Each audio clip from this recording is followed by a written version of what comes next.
Hello and welcome to Season 4! Back at you today with another Age of Sigmar matchup. Carl's back with bringing your KO again. Yes. And our premium team members voted for this matchup as typical and voted an interesting one. So I'm running Smashbat Flesh Eater Courts. First time running Fetch, so didn't do the best I can here, but it is a very dangerous army. Very fast, very aggressive. So I'm kind of used to that with Deepkin. Yeah, it's going to be a polarizing one. For sure. Kind of typical with KO, I feel like. Yes. Just before we get into things, do want to make a couple quick shout-outs. This terrain set's from Printable Scenery and was chosen by our premium members to be the next one we built. So just finished this one up on the table. This is one of the first couple of games we're getting on it. Very thematic today as the Sky Dwarves are trying to reclaim their lost bastions. So Flesh Eater Courts were nobly just feasting in their new castle. So the new terrain set was one of our recent goals that we unlocked. And then our upcoming goal is actually to be working on a brand new army for the channel where our premium members are going to get to vote for which army we do first. Now we have a couple armies that we're starting to work on and have in various stages. So we want to bring more variety to the channel really soon. But our premium members are going to get to choose which army comes first. So if you're interested in having a part in that, definitely check out our premium membership, hit the join button below the video, and you'll learn a little bit more. And then also want to give a shout out to our local game store X Planet, which is where we get all our armies from. Yeah. So they're definitely appreciating, I'm sure, that we'll be ramping up the army roster here on the channel. But again, always important to support your local game stores. That's where we play. I mean, that's where our team's based out of and where we met. So support where you play, support your local game stores, always important, especially during these tough times. But with that all said, do you want to take us through the mission in Realm today? Sure. So we are playing Scorched Earth, which involves 8 objectives. At the beginning of the second battle round, you can burn your opponent's objectives. Yeah. A quick change in the battle plan, one that a lot of tournaments are doing, is when you burn your opponent's objective, it's 2 points instead of the standard D3, so there's not a huge swing that could just decide the game. A little more balanced. Correct. Other than that, if you have a friendly leader on your opposing opponent's objective, you get a extra VP. So 1 VP for every objective you control, and then an extra 1 for heroes. An extra 1 when you burn it, not when you occupy. Yeah, so only when you burn it. Which you can see our deployments kind of lean a little bit to that. Yeah. And we are playing on the Realm of Gur, so the big thing about the realm is the +2 to run and charge. You obviously have some spellcasters, I don't. Yeah. And the other one is the command ability to look at the damage table on a monster, which is 0, which you don't have one, and I don't have one either. So awesome. Well, to go through my army list, it's pretty simple. Standard one that Alex ran before in the kind of Smashbat Flesh Eater Courts. I have 2 Royal Mordants battalions, so 2 units of Stitch Flayers, 2 units of 3 Horrors, and 2 units of 10 Ghouls, with the Vardolfs from each battalion. And then the only thing outside of the battalion is my Archregent, who is not my general because my big lovely Vardolf is my general here. It's exactly going to try and dish out some damage. And I was a 3-drop in this list, which is actually really big because you're 4, so I am going to have a choice in how this game starts. But want to take us through your list? Sure. My general is Mr. Balloon Man, which unlocks the Balloon Boys as my battle line. So I have a unit of 6 Engine Riggers, which are kitted as combat. A unit of 6 Engine Riggers, more kitted towards shooting. 2 units of Arcanaut. Big 10 unit of Thunderers. A Chemist with Spell in the Bottle with Geminates. And then the big boy Ironclad and a small gunboat to kind of help it along. And a Engine Master who's currently inside the boat. Yes. So then after deployment, we did choose auxiliary objectives. The 2 I chose were marked for death, so you have to choose a unit for me to kill of yours. That's not a hero. That is not a hero. I'm going to go ahead and choose the 10 Thunderers. Cool, sounds good. So that'll be marked for death. And then I have to choose bait. My bait is going to be these 6 Flayers. Sounds good.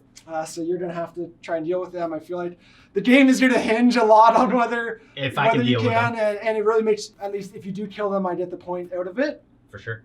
And then your two were? For mine, thematic grudge. Yep. So my balloon man is gonna go after your general. So both generals going at it. And my second auxiliary is the bait. And I choose the 10 Arcanauts that are right in the front. Yep. Who's just gonna die. You're expecting them to.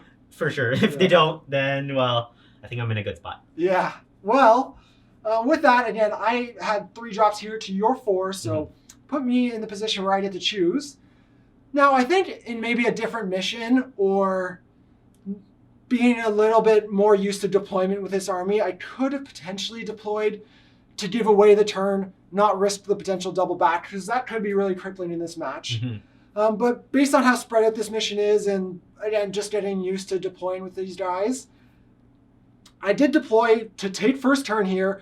No surprise, obviously, you're castle up, trying to protect what you can. For sure. But I am going to have a lot of output that's going to be flying across the board and hopefully getting into combat. Yeah. Another big thing in the deployment department as well, when I was looking at it, with this mission being chosen, was how deep the deployment was. Since we're only 9 away from each other, it allows aggressive armies to just get in quite quickly. Yeah.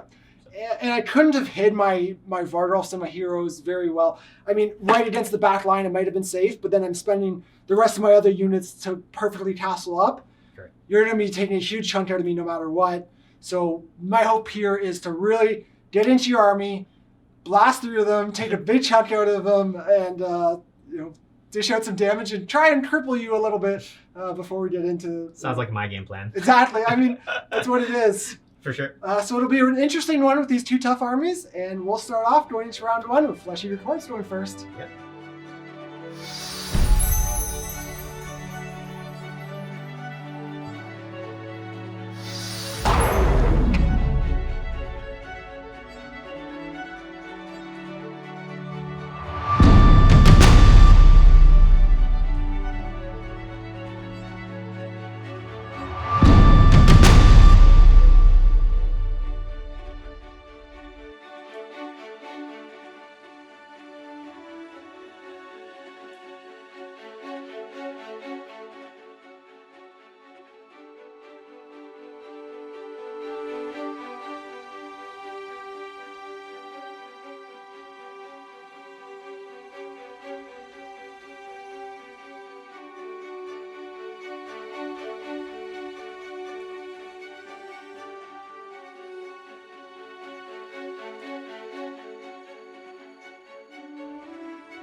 All right, so finishing up Flesh Eater Courts turn 1, I definitely learned a lot. Had a lot of fun here too, but obviously first time playing this army.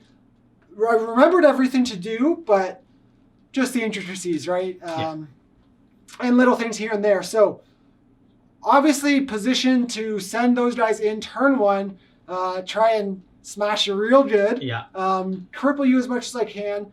I did some decent output, but it could have been much better. Yeah. Starting off with my spell casting, I didn't get my D3 spell off, which I would have thrown on the flayers. Yeah. D3 extra attacks, even 1 or 2 extra there, potentially means your little boat's dead, who survives on 3 wounds. 3 wounds, that's correct. Yeah. So your little boat just barely survived.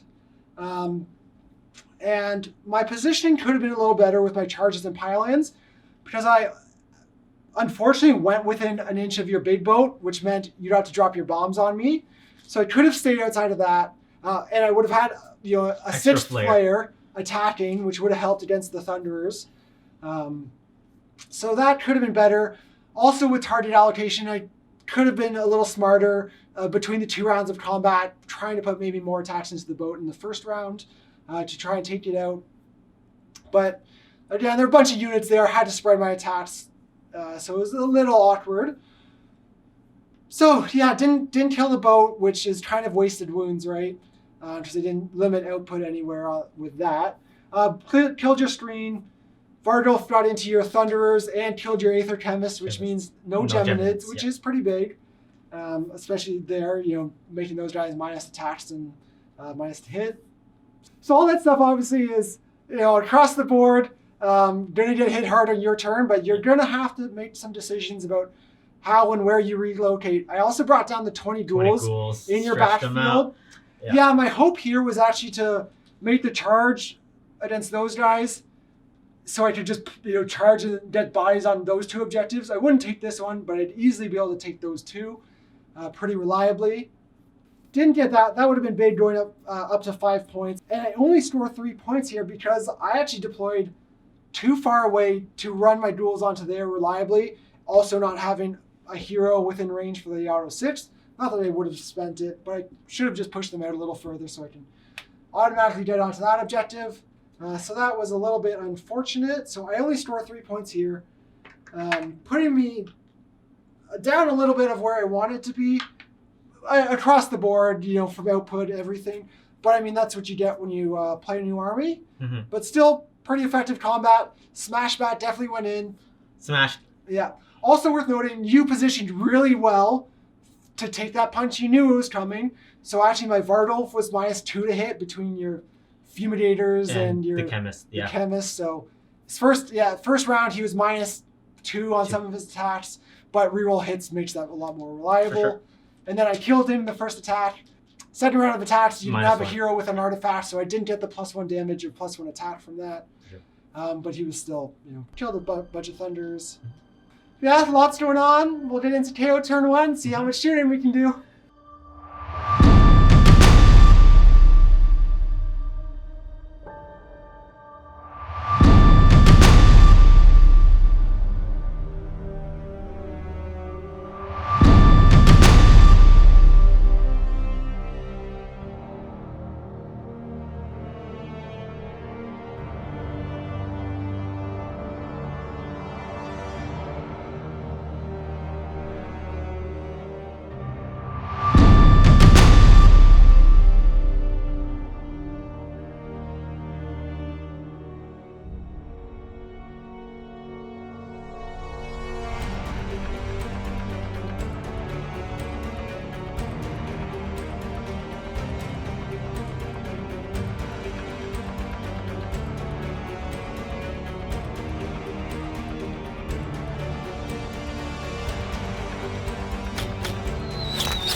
So turn one for Kharadron Overlords. I was able to use my hero phase movement to get my gun hauler and 6 engine riggers out, as well as get my ironclad out as well. I tried to smash your Vargo of Courtier there, but I ended up rolling a 1 for the once per game battering ram. So he's left with 2 wounds. 2 wounds left, yeah, survived.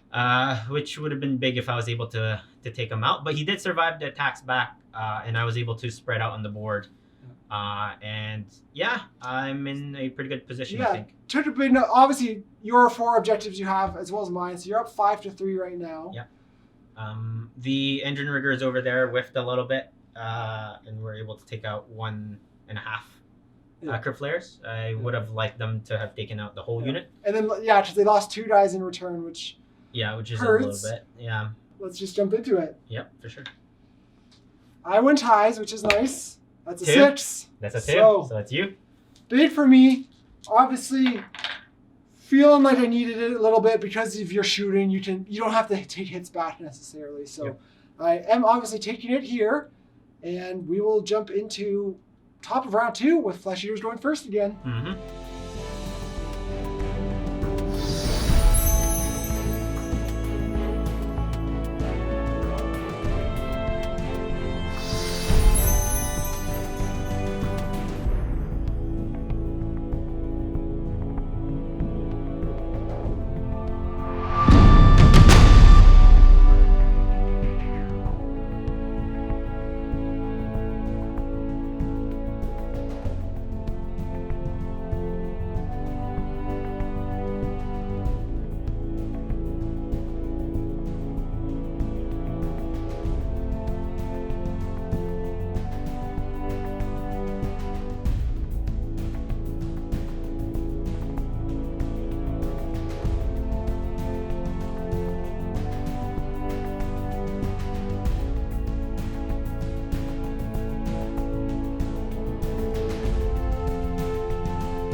All right, Flesh Eater Court's turn 2. Obviously, big getting it here. Mm-hmm. Again, such volatile armies, just getting to smack each other. Whoever smashes first is at the advantage.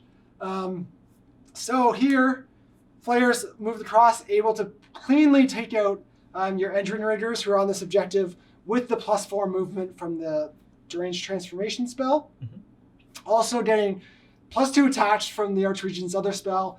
So that was obviously huge showcase in here, how much more damage output they can do. Mm-hmm. Otherwise, I had Horrors come back, help the Archregion finish off your little boat. Sent these 3 Horrors to go take your corner objective. They failed their charge. That would have been obviously great, not only scoring 2 points, they are burning it, but that just limits the overall scoring for the rest of the game is the big thing. Removes points for me as well, Yeah, get that lead up. I did get your middle 2 and burned both of those, so got 4 points for that. All of my objectives now, so 8 for the round. So big round of scoring obviously for here. Sure. And taking out 2 of your threats was big, so it's going to be a tough road, I think, now for the dwarves here. But we'll be going into your turn, bottom of round 2. Bottom of round 2.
So my bottom of second turn KO turn, I really needed to dig myself out of the big, huge scoring turn that you had.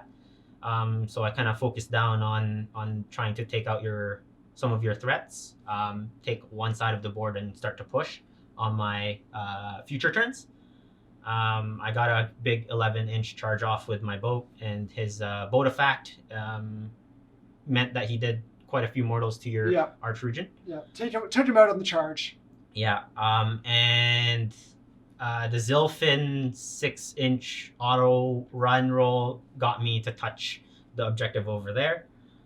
So yeah, I'm looking good at this point, but we'll see if you can push to the other end, because technically right now you own one side of the board and I own the other. Yes. So.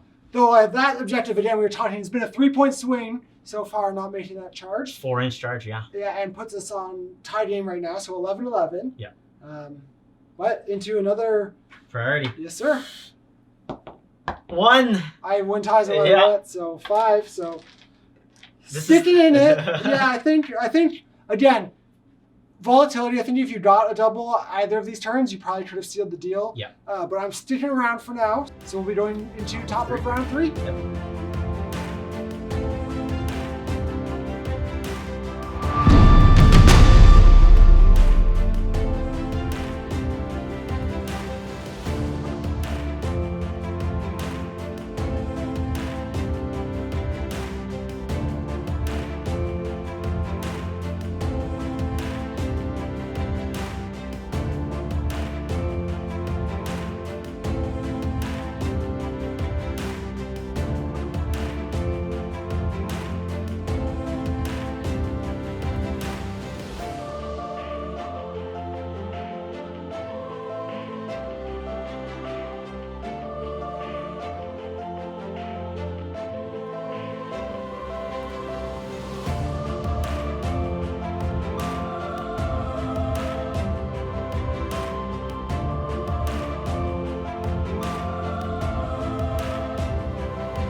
Alright, Flesh-Eater towards turn 3.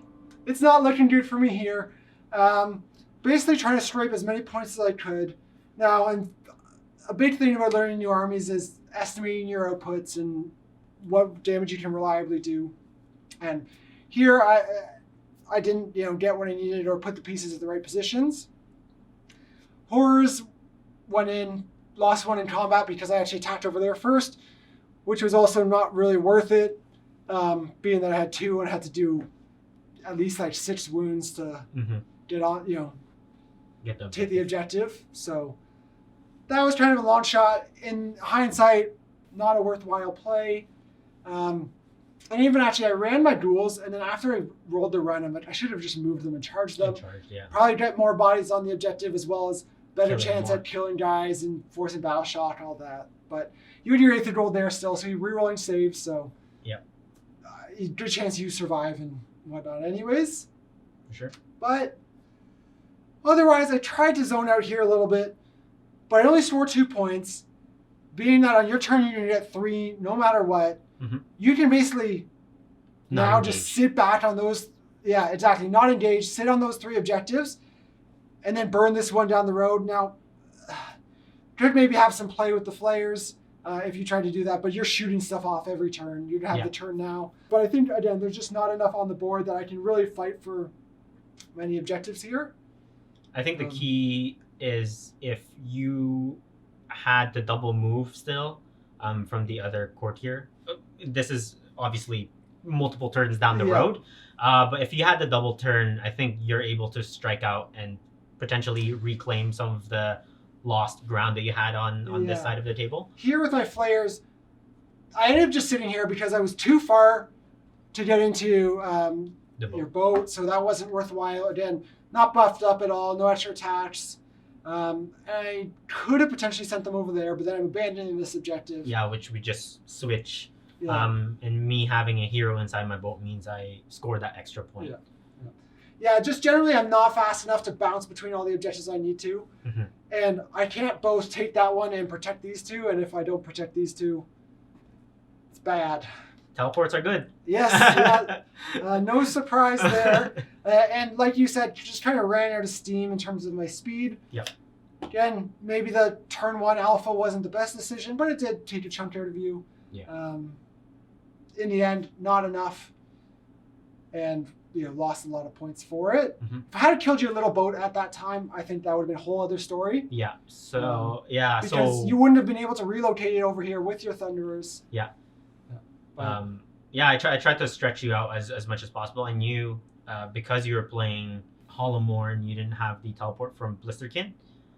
So I tried to stretch you out from one end of the corner to the opposite end. And like you said, if that small boat went down, I would have to put the ironclad over there. Yeah. And basically abandon this side, which means I don't clear the threats that I did in this game. Yeah.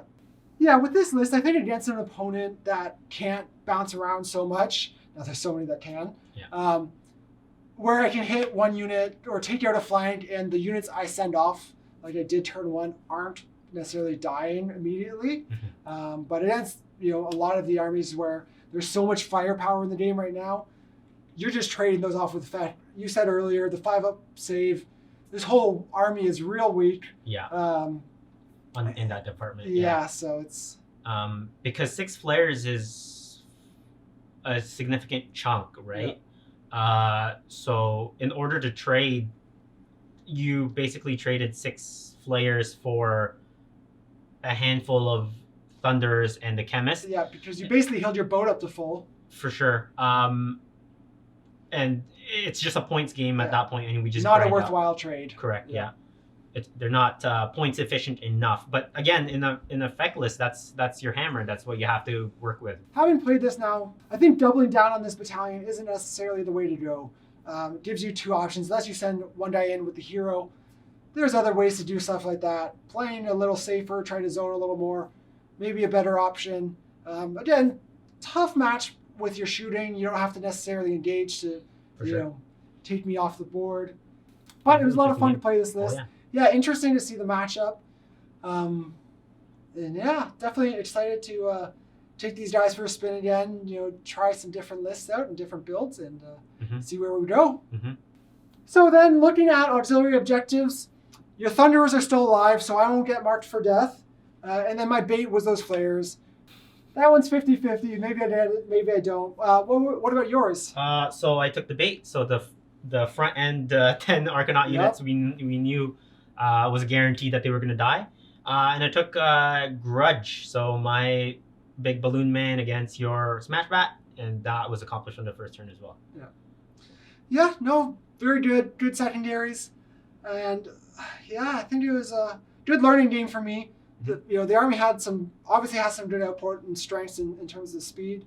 I think though, again, thinking about deployment, learning the army a little better, and maybe not on this mission, but trying to give away first so that I'm limiting your output and maybe zoning, and then able to get into you in a more opportune position.